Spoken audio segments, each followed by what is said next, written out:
আমার গোলামে সম্মান দিছে, তো আমি আল্লাহ পাকে তারে সম্মানী বানাইলাম। পাশের বাড়ির মানুষের দিকে একটু নজর করো, তারার একটু পোশাক কিনিয়া দেও, তারার একটু খাবার দাবার কিনিয়া দেও, একটু দান সাদাকা করো। মুহররম মাসও তুমি যদি দান সাদাকা করতে পারো, মনে রাখবা আল্লাহ পাকে জানাই ওটাও বুঝাইতেছেন যে মুহররম মাস আমি সম্মানিত বানাইছিলাম আমার গোলামে তার আত কুলিয়া দান সাদাকা করার মুহররম মাসও আমার সম্মানে, তো আমি আমার গোলামরে খেনে সম্মানিত বানাইতাম না? সুবহানাল্লাহ।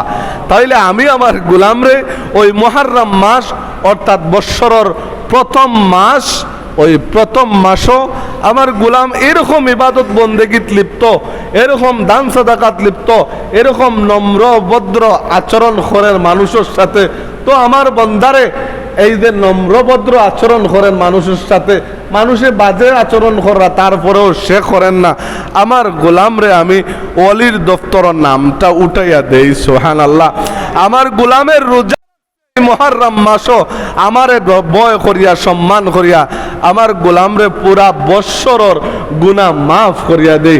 আমার গোলামে দান সাদাকা করছে এই মাসও আমার সম্মানে, এই মাসও আমি নিষেধ দিছিলাম যে এই মাসও তোমরা একে অপরে নিজের নফসরে জুলুম করিও না, হাঙ্গামা করিও না, এই মাসটারে সম্মান দাও।